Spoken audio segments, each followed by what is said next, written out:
Right right ఒకసారి శ్రీకాంత్ గారితో మాట్లాడు మీ పాయింట్. ఒక చిన్న సబ్మిషన్ అదే శివకి యాడ్ చేయడమే. మీరు ఒకటి గమనించట్లేదు, పవన్ కళ్యాణ్ గారు అక్కడ సారీ చెప్పారంటే being a deputy CM is taken the responsibility. Okay, the same is applicable for Chandrababu Naidu గారు ఆల్సో. కానీ ఇక్కడ మీరు ఇంకోటి గమనించారు, దాంట్లో ఇమీడియట్గా అక్కడ ఉన్న మంత్రులతో క్యాబినెట్ సమావేశం నిర్వర్తించారు చంద్రబాబు నాయుడు గారు. కానీ పవన్ కళ్యాణ్ క్యాబినెట్ మీటింగ్ పెళ్ళలేదు. మీరు ఒకటి గమనించారా? ఎందుకంటే already accepted the mistake. Being a deputy head అది నెత్తికి చంద్రబాబు గారికి కూడా నెత్తికి వచ్చిందంటే స్టేట్ హెడ్ అయినే కదా సార్. అడ్మినిస్ట్రేషన్ ఫంక్షనింగ్ డీవియేషన్స్ ఇది డైవర్షన్ టాపిక్స్. ఒక్కొక్కరు రోల్ పోషిస్తున్నారు. ఆయన క్షమాపణ చెప్పి డైవర్ట్ చేసి జనాల్ని ఆగ్రహాన్ని అడగదొక్కుతున్నాడు. ఆయన క్షమాపణ చెప్పాల్సిన అంశం ఏంటంటే జనసేన ఇంతకుముందు మా ప్రసాద్ గారు గుర్తు చేశారు, జనసేనకు సంబంధించి ఒక 50 మందిని ఈ టికెట్ల కోసం లోపలికి దోశారంట జనసేన నాయకులు. ప్రజాశక్తి పేపర్ చదవమనండి. ప్రజాశక్తి పేపర్లో క్లియర్ గా రాశారు కదా అసలు ఏం జరిగిందని. తర్వాత బీజేపీ నాయకులు కూడా ఇలాగే చేశారని. శ్రీకాంత్ గారు ఏం జరిగింది అసలు? ఈ బీజేపీ జనసేన పాత్ర కూడా ఉందా?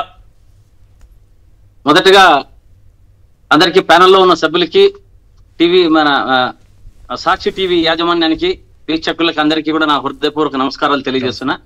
సార్, మొదటిగా ఈ వేవం హరి అతను ట్యాంపర్ మన ఈవీఎం ట్యాంపర్ లో గాని ఉన్నాడు. ఈ ఆన్లైన్ లో కూడా అది చాలా జరుగుతున్నాయి. దాన్ని వెంటనే విచారణ జరపాలి అన్న విషయాన్ని మనం అంతా కూడా తెలుసుకోవాలి. ఇది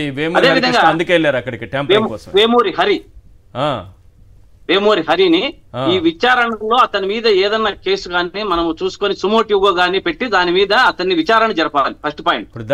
రెండో పాయింట్, అక్కడ చనిపోయిన తర్వాత ఆ టీటీడీ చైర్మన్ చాలా హాస్యాస్పదంగా ఇది దైవ నిర్ణయం అన్నాడు. అవును, చాలా బాధాకరం ఈ దైవ నిర్ణయం అనేది. సార్, ఇక్కడ ఆధ్యాత్మికంగా గాని ప్రజల సమస్యలలో గాని టీటీడీలో ఒక సరికొత్త సనాతన ధర్మం వస్తా ఉంది. అదేమంటే పవన్ కళ్యాణ్ గారు సరికొత్త సనాతన ధర్మం అంటే మీరు తప్పు చేయండి నేను వచ్చి క్షమాపణ చెప్తా ఓకే అనే సనాతన ధర్మాన్ని పవన్ మార్కుగా తయారు చేశారు. దాన్ని మామూలుగా ప్రాయశ్చిత్త దీక్ష కదా చేయాలి, క్షమాపణ కాదు కదా. ఆయన ఇప్పుడు కొత్తగా మార్చాడు దాన్ని. అప్పుడు అది ఇప్పుడు క్షమాపణ చెప్తే పోతుందంట. ఇప్పుడు చేసిన పాపం క్షమాపణతో పోతుందని పవన్ కళ్యాణ్ గారే డిసైడ్ చేస్తారా? భగవంతుడి కంటే గొప్ప వ్యక్తి అంతే కదా. ఇప్పుడు పవన్ కళ్యాణ్ గారే ప్రభుత్వాన్ని నడుపుతున్నారు. శక్తిగా మారారు తిరుమలలో పవన్ కళ్యాణ్, అంతేనా? శక్తిగా మారారు. ఇప్పుడు నాకు తెలిసి వచ్చే బోర్డు మీటింగ్ లో మీరు తప్పు చేయండి నేను వచ్చి క్షమాపణ చెప్తానని రూల్ కూడా ఒకటి ప్రవేశపెట్టే అవకాశాలు చాలా ఉన్నాయి. చంద్రబాబు నాయుడు గారికి ఒక విషయం చెప్తాను సార్. వారు సీఎం అయినప్పుడంతా ప్రజలు భక్తులు చాలా మంది చనిపోతూనే ఉంటారు, అది గమనించాలి ప్రజలంతా కూడా. చంద్రబాబు నాయుడు గారికి ప్రజాస్వామ్యం అంటే గౌరవం లేదు, దేవుడు అంటే భక్తి లేదు, దానికి మనము అతనికి ప్రజలంటే భయం లేదు. ఈ యొక్క విషయాలు ప్రజలంతా గమనించాలి. ఎందుకంటే వారు అలిపిరి ఘటన తర్వాత నన్ను దేవుడు కాపాడాడు అని చెప్పాడు. అవును. కానీ ఇప్పుడు ముఖ్యమంత్రి అయ్యి భక్తుల ప్రాణాలతో చెలగాటాలు ఆడుతున్నాడు. మీరు ఇంకొక విషయం చెప్పారు ఇంతకుముందు ఇది గారు, మురళీమోహన్ గారు ఎప్పుడో చెప్పారు ఆ విషయాన్ని. వెంకటేశ్వర స్వామి అంటే వెంకన్న చౌదరి అన్నాడు. అవును. ఇప్పుడు కూటమి ప్రభుత్వము దాన్ని నిజము చేస్తున్నది. ఒక కులాన్ని, దేవుళ్లను కులానికి ఆపాదిస్తూ పోతున్నారు. ఇప్పుడు పవన్ కళ్యాణ్ గారు ఒక 2-3 విషయాల్లో మాట్లాడారు. తన చట్టము తన పని చేసుకొని పోతుంది అని మన అల్లు అర్జున్ విషయంలో మాట్లాడారు. కానీ ఇప్పుడు మాత్రము చట్టము తన పని చేయడం లేదు, చట్టము చుట్టాలుగా తయారైపోయింది వీళ్ళకి కొత్త పవనిజంతో. ఈ లడ్డు పోర్టులో ఉన్నప్పుడు లడ్డు విషయమై అప్పుడు కూడా క్షమాపణ చెప్పింటే సరిపోయేది కదా, దాని మీద సిట్టేసి ఊరికి అనవసరమైన రాద్ధాంతం జరిపారు. ఒకటి, ఎండోమెంట్ యాక్ట్ లో పోతే సార్, ఎండోమెంట్ యాక్ట్ లో ఒక 3-4 అంశాలు ఉన్నాయి, దాన్ని మనం ప్రధానంగా గమనించాలి. అన్ని చదవలేను కానీ ఇప్పుడున్న చైర్మన్ కు ఉపయోగపడేటివి అపయోగాన్ని ఒక 3 తెలియజేస్తా. క్రిమినల్ న్యాయస్థానాలలో గాని ఏదన్నా అతని మీద కేసులుంటే అతను చైర్మన్ గా అనర్హుడు, ఫస్ట్ పాయింట్. రెండో పాయింట్, ఒక మత సంస్థకు లేదా ఒక దేవాదాయ శాఖను ఇదిగా చేయకూడదు అనే విషయాలు. ఇంకొకటి, అతను మత్తు పానీయాల్లో కానీ అతను ఏదైనా కానీ అలవాటు ఉండకూడదు అనేది ఒకటి.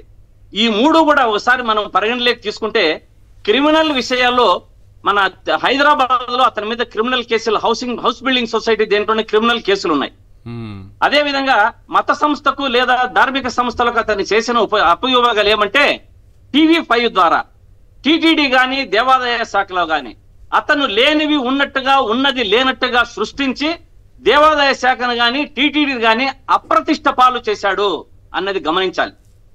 అదే విధంగా మనకు ఈ మత్తు పానీయాల మీద వీరి కుటుంబ సభ్యుల మీద అంతా కూడా వారి మీద మత్తు పానీయాల కేసులు ఉన్నాయి.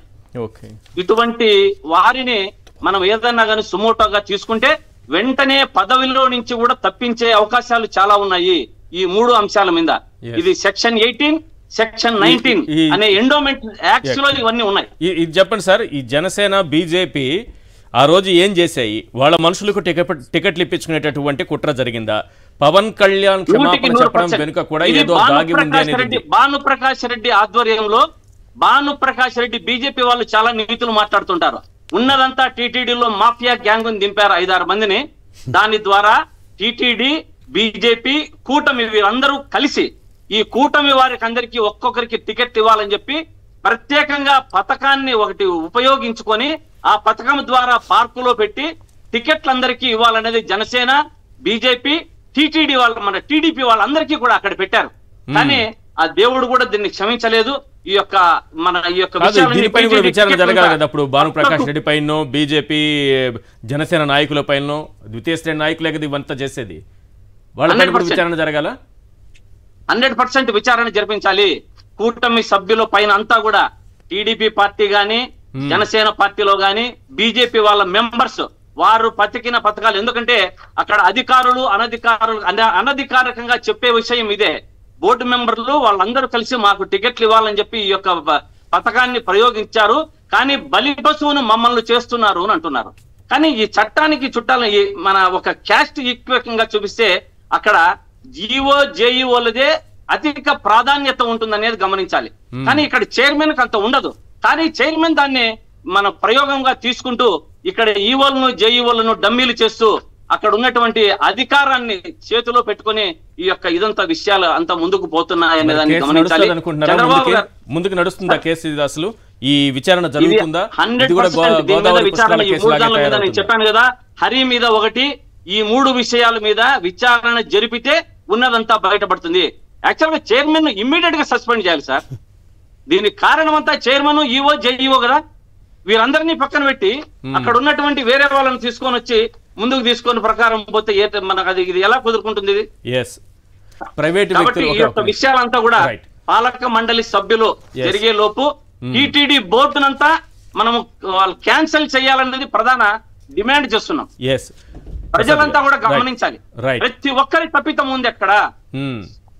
తప్పితాలు చేసుకుంటూ పోయి ప్రభుత్వం తప్పితాలు చేయడము, పవన్ కళ్యాణ్ గారు వచ్చి క్షమాపణ చెప్పడము. క్షమాపణలతో సరిపోయేది కాదు కదా ఇది. క్షమాపణలతో సరిపోయే విషయం కాదు. ఇప్పటికి 9 రోజులు 10 రోజులు వచ్చిన విచారణ లేదు. ఆ విచారణ మీద ఏ యొక్క ఇది నిర్దేశాలు లేవు. సీఎం గారు కూడా దాని మీద ఏమీ స్పందించడం లేదు. కూటమి పవన్ కళ్యాణ్ గారు అయితే మరీ ఇదిగా చేస్తున్నారు.